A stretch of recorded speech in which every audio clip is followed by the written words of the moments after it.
நீங்கள் வாழ்கிற லைஃப்பை நீங்கள் எடுக்கிற டிசிஷன் இங்கே யாருமே அக்செப்ட் பண்ண மாட்டாங்க. சொல்லப்போனால் எல்லாருக்கும் ஹாப்பியும் தராது. ஏன்னா நம்ம லைஃப் அவங்க விருப்பம் போல் நம்ம முடிவு பண்ணலை. அதனால சுற்றி இருக்க எல்லாரும் நிறைய குறை சொல்லுவாங்க. நம்ம தப்பாக டிசைட் பண்ணிட்டோன்னு நம்ம மைண்டை சேஞ்ச் பண்ண பார்ப்பாங்க. உங்களுக்கு ஒரு விஷயம் பிடிச்சா நல்லா யோசிங்க. அந்த விஷயத்தில் இருக்க குட் அண்ட் பேட் சைடு ரெண்டுமே யோசிங்க.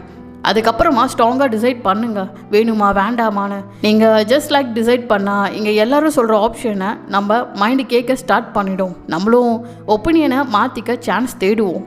நம்ம அவ்வளோதான், பிடிக்காத ஒன்றை எல்லோரும் சொல்கிறதுக்காக அது கரெக்டாக இருக்குமோன்னு நினச்சி பிடிச்சதை விட்டு வாழுவோம்.